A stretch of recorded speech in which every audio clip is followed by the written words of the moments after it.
जयपुर से बड़ी जानकारी आपको दे दें, सीएम गहलोत आज बीकानेर का दौरा करने वाले हैं। व्यापारियों और उद्यमियों से संवाद का कार्यक्रम बताया जा रहा है।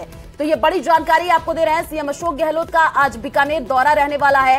व्यापारियों से संवाद करते हुए सीएम अशोक गहलोत नजर आएंगे और ये दौरा देखिए काफी महत्वपूर्ण हो जाता है। पिछले कई दिनों से जो तस्वीरें सामने आ रही है उसमें देखने को मिल रहा है कि सीएम अशोक गहलोत ताबड़तोड़ दौरा करते हुए नजर आ रहे हैं और लोगों से जन संवाद करते हुए नजर आ रहे हैं। आज सीएम अशोक गहलोत का बीकानेर दौरा रहने वाला है और बीकानेर दौरे पर सीएम अशोक गहलोत रहेंगे। साथ ही साथ देखिए व्यापारियों और उद्यमियों से संवाद का कार्यक्रम भी बताया जा रहा है।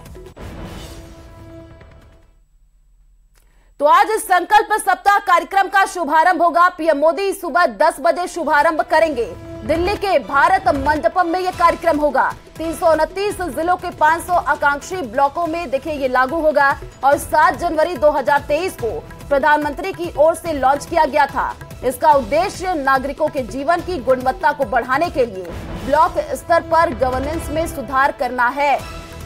तो संकल्प सप्ताह कार्यक्रम का आज शुभारंभ होना है। प्रधानमंत्री नरेंद्र मोदी आज सुबह 10 बजे शुभारंभ करने वाले हैं। ये बड़ी जानकारी आपको दिल्ली से दे रहे हैं। तो आज संकल्प सप्ताह कार्यक्रम का शुभारंभ दिल्ली के भारत मंडपम में कार्यक्रम होना है और 329 जिलों के 500 आकांक्षी ब्लॉकों में ये लागू होगा। तो 7 जनवरी 2023 को पीएम की ओर से लॉन्च किया गया था और आज सुबह 10 बजे प्रधानमंत्री नरेंद्र मोदी शुभारंभ करने वाले हैं। आज संकल्प सप्ताह का शुभारंभ होने वाला है। दिल्ली से आपको ये बड़ी जानकारी दे रहे हैं और सुबह 10 बजे शुभारंभ होगा।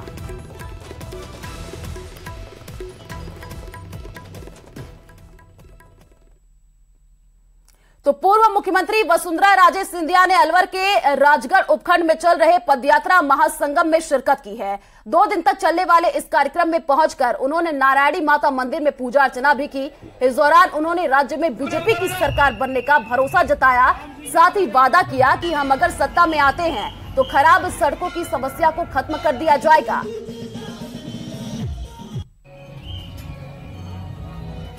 तो जो खराब सड़कें हैं उनकी जो समस्याएं हैं वो खत्म हो जाएंगी। वसुंधरा राजे ने देखिए ये कहा है और पदयात्रा महासंगम में वो शिरकत की और सूबे में अगर बीजेपी की सरकार बनेगी तो सड़कों की जो समस्या है वो खत्म कर दिया जाएगा। ये वसुंधरा राजे की तरफ से कहा गया है।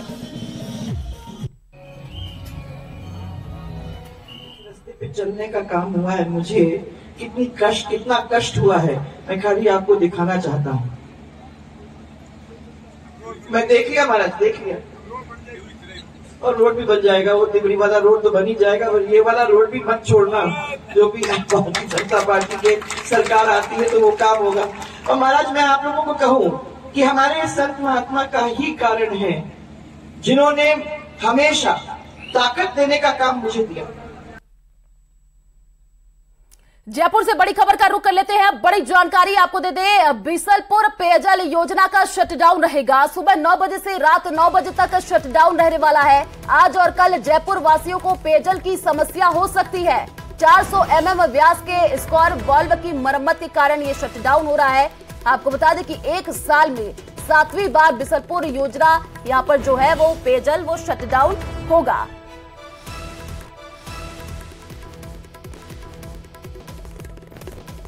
तो जयपुर से जानकारी, बीसलपुर पेयजल योजना देखिए शटडाउन रहने वाला है और इससे लोगों को काफी परेशानियों का सामना भी करना पड़ सकता है। आज सुबह 9 बजे से रात 9 बजे तक शटडाउन रहने वाला है और आज और कल जयपुर वासियों को पेयजल की भारी समस्या हो सकती है। जयपुर से आपको ये जानकारी दे रहे हैं। तो एक और बड़ी जानकारी आपको दे दें, कोटा में डेंगू अब डरा रहा है। डेंगू मरीजों का डरावना आंकड़ा देखने को मिला है। 1100 के पार अब ये आंकड़ा पहुंच चुका है। पिछले 24 घंटे में 25 नए मरीज सामने आए हैं। 400 से ज्यादा कोचिंग छात्र डेंगू पॉजिटिव बताए जा रहे हैं। चिकित्सा विभाग के तमाम प्रयास देखिए अब यहाँ पर फेल होते हुए नजर आ रहे हैं। सर्वे के बावजूद डेंगू का जो प्रकोप है वो कम नहीं हो रहा है। तो ये चिंता का विषय भी बन चुका है। लगातार डेंगू के जो आंकड़े सामने आ रहे हैं ये डरावने वाले हैं। 400 से ज्यादा कोचिंग छात्र देखिए पॉजिटिव हो गए हैं और पिछले 24 घंटे की अगर हम बात कर ले तो 25 नए मरीज सामने आए हैं। तो स्वास्थ्य विभाग देखिए पूरी तरीके से अलर्ट मोड पर है, लेकिन अभी जो स्थिति है वो नियंत्रण में नहीं आ रही है। लगातार जो केसेस हैं उसमें इजाफा देखने को मिल रहा है। तो कांग्रेस ने महिला आरक्षण बिल को लेकर देश भर में कई जगह प्रेस कॉन्फ्रेंस आयोजित की। एक प्रेस कॉन्फ्रेंस कांग्रेस की राष्ट्रीय प्रवक्ता सुभाषिनी शरद ने उदयपुर में भी आयोजित की। हालांकि महिला आरक्षण बिल के मार्फत बीजेपी को निशाने पर ले रही राष्ट्रीय प्रवक्ता सुभाषिनी संवैधानिक पद को भी टारगेट करने से नहीं चूकी। संवैधानिक पद पर निशाना साधते हुए सुभाषिनी ने कहा कि राष्ट्रपति का पद एक सफेद हाथी की तरह है जो सिर्फ दिखाने के लिए है और फिलहाल बेड़ियों में बंधा हुआ है। बेड़ियों में बांधा गया है और आज से ही नहीं, इतिहास में जहाँ पे राष्ट्रपति को सम्मान नहीं मिलेगा तो कटघरे में ही खड़ा है ना, बेड़ियों में बांधा गया है। और आज से ही नहीं, इतिहास में देखिए ना, माँ बेटियां गुलाम रही हैं इस देश में और हम यहाँ पर वुमेन रिजर्वेशन देकर उनको आगे बढ़ाने का काम करें तो उन गुलाम वर्ग को लाने का, आगे लाने का बात क्यों नहीं कर रहे हम? उन वर्गों की बात क्यों नहीं कर रहे हैं कि जिनको आगे आना चाहिए, जिनको जगह मिलनी चाहिए, ऑर्गेनिकली नहीं मिलती है तो संघर्ष के रास्ते से तो मिलनी चाहिए। तो गहलोत सरकार में मंत्रिमंडल से बर्खास्तगी के बाद शिवसेना का दामन थाम चुके उदयपुर वाटी विधायक राजेंद्र गुढ़ा को उदयपुर वाटी में ही विरोध का सामना करना पड़ा।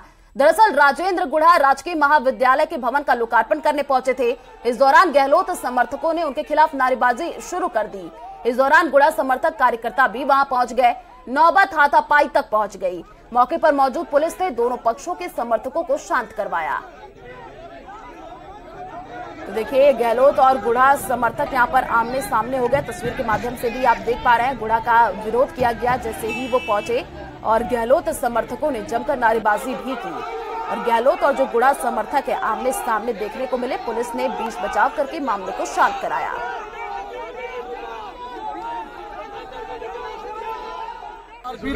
किसने की मारपीट? राजू गुड्डा के कार्यकर्ताओं ने, राजू गुड्डा ने खुद ने हमारे साथ मारपीट की है और इसका खामियाजा राजू गुड्डा को खुद को भुगतना पड़ेगा।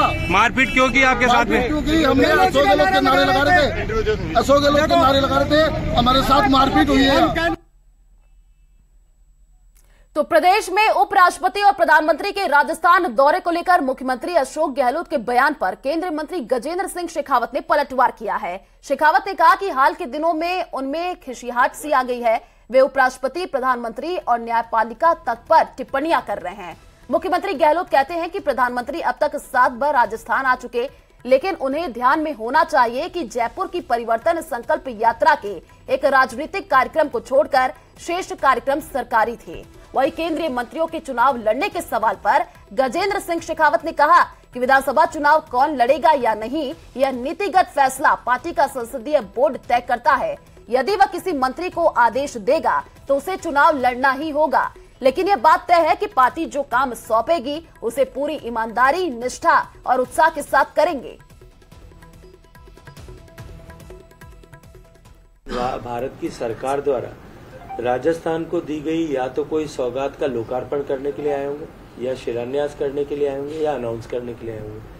अब राजस्थान की जनता को कुछ देने के लिए या दे करके कुछ, अगर भारत का प्रधानमंत्री वहां आता है, उसमें भी गहलोत साहब को घबराहट और खिसियाहट दोनों होती है। तो ये उनकी मन स्थिति और उन्होंने हार को स्वीकार कर लिया है मानसिक रूप से, ये प्रदर्शित करती है। भारतीय जनता पार्टी के पार्लियामेंट्री बोर्ड जो हमारी प्रतिनिधि संस्था है और हमारे राष्ट्रीय अध्यक्ष, राष्ट्रीय नेतृत्व ये तय कर दे कि किसी सांसद को चुनाव नहीं लड़ना है, तो उसमें कहीं कोई प्रश्न चिन्ह हो सकता है। अगर ये तय कर दे, पार्लियामेंट्री बोर्ड ये तय कर दे कि गुजरात की सरकार के मुख्यमंत्री से लेकर सभी मंत्रियों को बदल दिया जाए और बाद में उनको चुनाव लड़ने के लिए टिकट भी नहीं देंगे, ये तय कर दे, इसमें कहीं कोई किसी तरह की आवाज आपको सुनाई देती है? तो पीएम मोदी के चित्तौड़गढ़ के सवालिया जीत दौरे को लेकर बीजेपी ने यहां पर कमर कसी है। पीएम 2 अक्टूबर को विशाल जनसभा को संबोधित करेंगे। इस दौरान पीएम केंद्रीय मंत्रालयों से जुड़ी करोड़ों रुपए की परियोजनाओं का लोकार्पण और शिलान्यास भी करेंगे। पीएम के आगमन को लेकर बीजेपी प्रदेश अध्यक्ष सीपी जोशी और नेता प्रतिपक्ष राजेंद्र सिंह राठौड़ ने क्षेत्र में चल रही तैयारियों का जायजा लिया है। देखिए, कल शाम को ही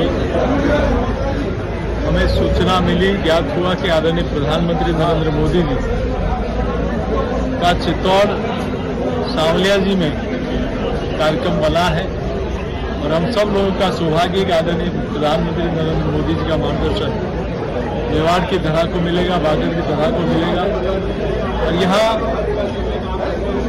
रोड ट्रांसपोर्टेशन हो, चाहे रेलवे हो, चाहे सिविल एविएशन हो, अनेक कार्यों का शिलान्यास और उद्घाटन भी माननीय प्रधानमंत्री जी के हाथों होगा।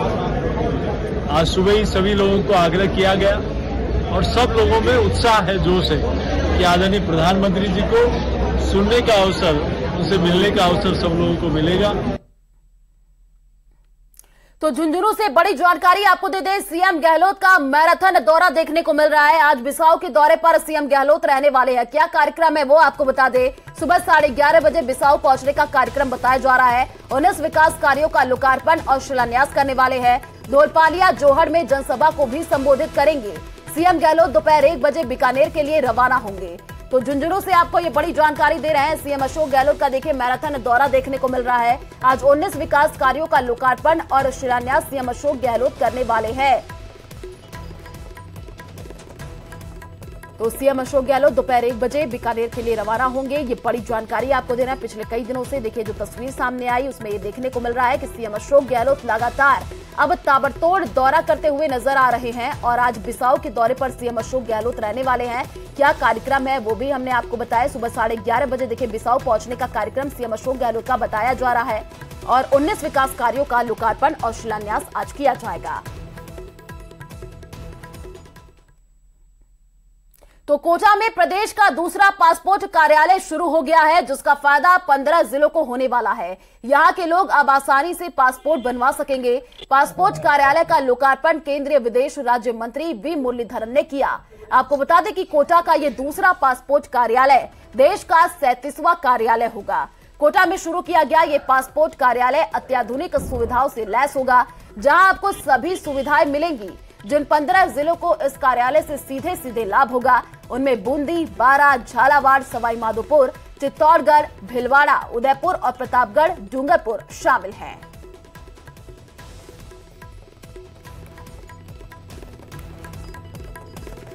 प्रधानमंत्री जी नरेंद्र मोदी जी के नेतृत्व में सरकार लगातार प्रयास कर रहे हैं कि देश के हर व्यक्ति जो विदेश जाना चाहते हैं वो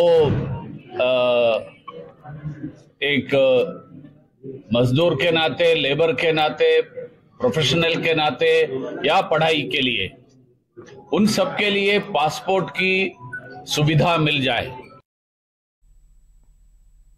अब आपके लिए पासपोर्ट बनवाना बेहद आसान हो जाएगा। राजस्थान का दूसरा पासपोर्ट कार्यालय कोटा में खुल गया। इसका इनॉग्रेशन केंद्रीय विदेश राज्य मंत्री वी मुरलीधरन ने कोटा में कर दिया है। लोकसभा स्पीकर ओम बिरला लगातार प्रयासरत थे कोटा में पासपोर्ट कार्यालय खुलवाने को लेकर के और आखिरकार ये अत्याधुनिक पासपोर्ट कार्यालय जो कोटा में बनकर के तैयार होने के बाद में आज इसकी सौगात केंद्रीय विदेश राज्य मंत्री और लोकसभा स्पीकर ओम बिरला के हाथों से मिल गई है। अब यहां पर ये पासपोर्ट कार्यालय पूरी तरह से खुल गया, क्योंकि उस समय में कहीं ना कहीं फिर भी परेशानी होती थी। जो तमाम लोग हैं उन्हें तत्काल पासपोर्ट बनवाने के लिए जयपुर जाना पड़ता था, लेकिन अब सभी तरह से कहा जा सकता है कि पूरी सुविधाएं यहां मिलेंगी। राजस्थान के करीब 15 जिलों के लोगों को यहां पर लाभ मिलेगा। उन्हें जयपुर नहीं जाना पड़ेगा, कम दूरी होने के कारण उनके वक्त की बचत होगी और यहां पर उनका पासपोर्ट आराम से बन जाएगा। देश का 37वां पासपोर्ट कार्यालय है जो कोटा में खुला है, कोटा में मिला है और आज इसकी जो सौगात है वो केंद्रीय विदेश राज्य मंत्री के हाथों से मिल गई है। निश्चित तौर पर ये बड़ी उपलब्धि कही जा सकती है, क्योंकि कोटा एजुकेशन हब है और देश भर के स्टूडेंट यहाँ पर आते हैं। आसपास का पूरा जो सराउंडिंग एरिया है उससे जुड़े लोग, तमाम जिलों के लोग इस पासपोर्ट कार्यालय के खुल जाने के साथ में, इसकी सौगात मिल जाने के बाद में यहाँ से लाभ उठा पाएंगे। तो दौसा से बड़ी जानकारी आपको दे दें, नशे के कारोबार पर कड़ा एक्शन देखने को मिला है। 4 किलो 710 ग्राम डोडा पकड़ा गया है। अवैध डोडा के साथ आरोपी को गिरफ्तार किया गया है। सिकंदरा थाना पुलिस ने यह कार्रवाई की है। आरोपी महेश सैनी के खिलाफ केस दर्ज कर लिया गया है। तो अवैध डोडा के साथ देखिए आरोपी को गिरफ्तार कर लिया गया है। सिकंदरा थाना पुलिस ने ये कार्रवाई की है और पुलिस को ये बड़ी सफलता हाथ लगी है। दौसा से ये जानकारी, नशे के कारोबार पर कड़ा एक्शन देखने को मिला है। तो 4 किलो 710 ग्राम डोडा पोस्ट देखिए पकड़ लिया गया है। पुलिस की ये बड़ी कार्रवाई देखने को मिली है। अवैध डोडा के साथ